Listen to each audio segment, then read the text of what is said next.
گزشتہ سال سورۃ فاتحہ جب مکمل ہوئی اور 1 بجے کے قریب میں چلا گیا، وہاں بیٹھ گیا سامنے، تو مجھے ٹیلی فون آیا اور کہا گیا کہ آپ سے امریکہ سے ایک شخص بات کرنا چاہتا ہے۔ ایک ٹیلی فون آیا اور اس شخص نے کہا کہ میں یہاں امریکہ میں ایک انسٹیٹیوٹ میں، تحقیقی ادارے میں ریسرچ پروفیسر ہوں، اور میں مذہباً یہودی ہوں،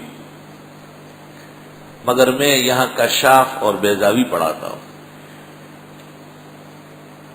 اور میں 14 دن سے آپ کا درس سن رہا ہوں۔ شیخ بڑی خوشی ہوئی، عربی بول رہا تھا۔ آپ بڑی اچھی آواز سے پڑھاتے ہیں، بڑی محنت کرتے ہیں، اگرچہ اردو زبان مجھے سمجھ نہیں آتی،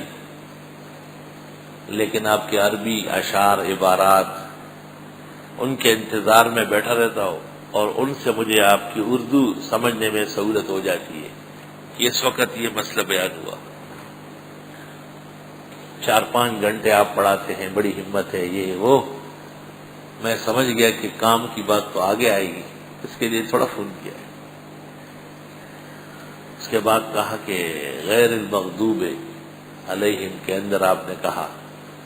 کہ ابن جریر نے ابن عباس سے نقل کیا ہے ہم الیہود، اور ولضالین ہم النصارى۔ تو اس وقت پوری دنیا پر 90% دنیا پر حکومت یہود و نصارہ کی ہے، اور آپ سورۃ فاتحہ میں ان کو برا بلا کہتے ہیں۔ پوری دنیا سن رہی ہے، انٹرنیٹ چل رہا ہے آپ کے، ویسے بھی لوگوں کو پتہ ہے قرآن کا، ہر کی زبان میں ترجمہ آ گیا ہے۔ تو آپ قرآن کو چھوڑیں گے جس نے یہود و نصارہ کو مغضوب الضال کہا،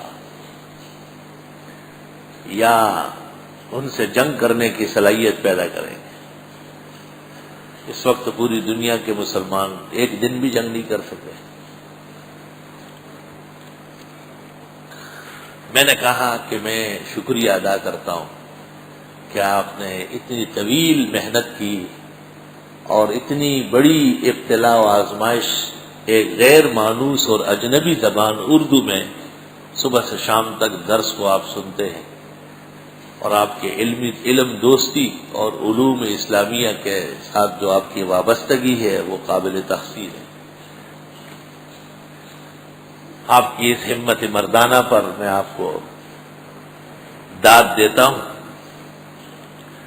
اور واقعی آپ نے غیر مذہب کا آدمی ہو کر عربی میں کمال پیدا کیا ہے، کیونکہ وہ عربی مجھ سے اچھی بول رہا تھا، محاورہ تھا اس کا پورا، لیکن میں بھی اپنے خوب موڈ میں آ گیا تھا، کیونکہ سوال اس کا بہت زبردست تھا، پورے دین اور قرآن کو اڑانے والا سوال تھا اس کے خیال میں۔ اور میں نے کہا کہ ایک شکوہ ہے آپ کے اس بڑی تسلسل عمل اور علوم دینیہ کے بڑے مطالعہ اور گہری وابستگی کے باوجود آپ سے ایک شکوہ ہے کہ آپ نے قرآن کریم کو سمجھنے کی مطلق کوشش نہیں کی، اس لیے آج آپ نے اس قسم کا سوال پیدا کیا ہے۔ ممکن ہے یہ سوال بہت لوگوں کو۔ میں نے کہا کہ جن یہود اور نصارہ کو مغضوب اور ضال کہا گیا ہے، دیکھنا یہ کہ یہ حضرت موسیٰ علیہ السلام اور توریت کے مطیع تھے، اور اسی طرح حضرت عیسیٰ علیہ السلام اور انجیل کے مطیع و فرمانبردار تھے، یا ان سے باغی اور سرکش تھے۔ میں نے کہا کہ قرآن کریم میں یہود نصارہ کی منقبت بھی ہے،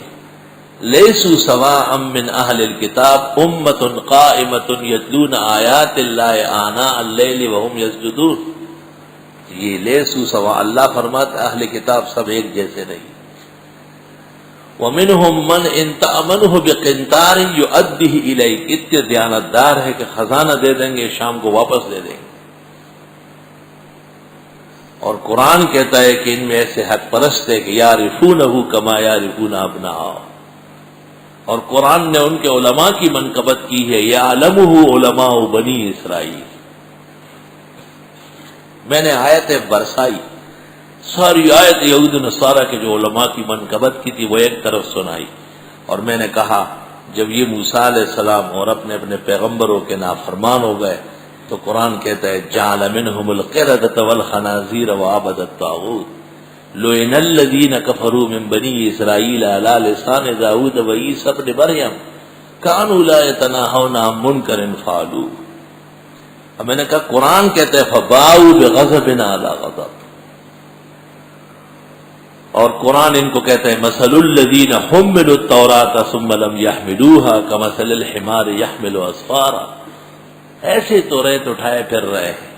اور ہے بدعمل بدعقیدہ۔ تو میں نے کہا شیخ کی جناب سے گزارش ہے کہ وہ واضح لفظوں میں کہے کہ موجودہ یہودیت و نصرانیت میں دین ماننے والا اور نہ ماننے والا دونوں منعومین اور انعام یافتہ ہے یا فرق ہے؟ تو کہنے لگا لا واللہ بینہ فرق عظیم یا شیخ انت بحر زخار۔ خوش ہو گیا بے انتہا، مجھے کہتا ہے آپ نے اس ایک سوال کے ذریعے صرف مجھے جواب نہیں دیا، آپ نے مجھے اپنے قرآن کا مبلغ بنایا ہے، اور ٹیڑھے دماغ والوں کو میں سیدھا کروں گا۔ کاش کہ مجھے پاکستان آنا نصیب ہو جائے اور میں آپ کے درس میں بیٹھ کر کے اپنی آنکھیں ٹھنڈی کروں۔ اللہ دور بیٹھ کر کے اور مخالفانہ اور رنجش کی آنکھوں سے مطالعہ کر کے کہاں بصیرت پیدا ہوتی ہے، ورنہ گلست سادی و در چشم دشمنان خاراست۔ قرآن تو قرآن آسمانی کتاب ہے، اس میں سوئی رکھنے کے برابر کمی کوتاہی نہیں، مگر سمجھنا و سمجھانا کاری باشد۔ آپ لوگ سمجھ گئے کہ یہ مغضوبین الضالین تو ان کو کہا گیا کہ جنہوں نے اپنے اپنے مذہب اور اپنے اپنے آسمانی کتاب اور اپنے رسول اور نبی کی نافرمانی کی حد کر لی تھی۔ یہ ان کو تو نہیں کہا گیا ہے کہ جنہوں نے توریت پر عمل کیا اور حضرت موسیٰ کے وفادار رہے، یا انجیل پر عمل کیا اور حضرت عیسیٰ علیہ السلام کے مطیع و فرمانبردار رہے، ان کو تو کبھی بھی قرآن پاک مغضوب الضال نہیں کہتا، ان کے لیے تو اور القاب و اوصاف جمیلہ موجود ہے۔ بہرحال اس پر اب دوسری نظر ہے، وہ یہ کہ اعوذ باللہ میں لفظ اللہ ہے، اور صحیح قول کے مطابق یہ اسم جامد ہے، یعنی یہ کسی مصدر سے مشتق نہیں ہے۔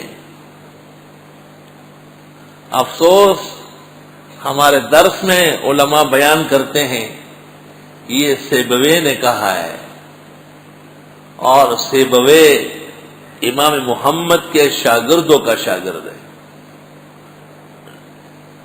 کسائی امام محمد کا بانجہ بھی ہے اور شاگرد بھی ہے،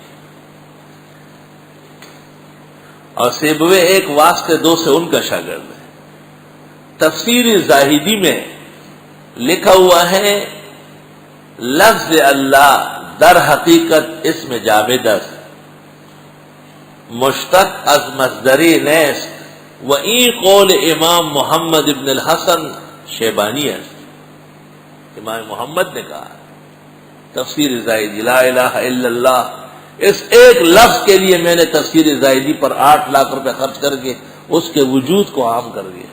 کہ دنیا علم کو پتہ چلے کہ امام محمد کتنے بڑے امام ہے لغت کے۔ اس لیے شافعی نے کہا تھا کہ ہمارے استاد امام محمد جب عربی بولتے ہیں ایسا معلوم ہوتا ہے کہ عربی ان پر نازل ہو رہی ہے،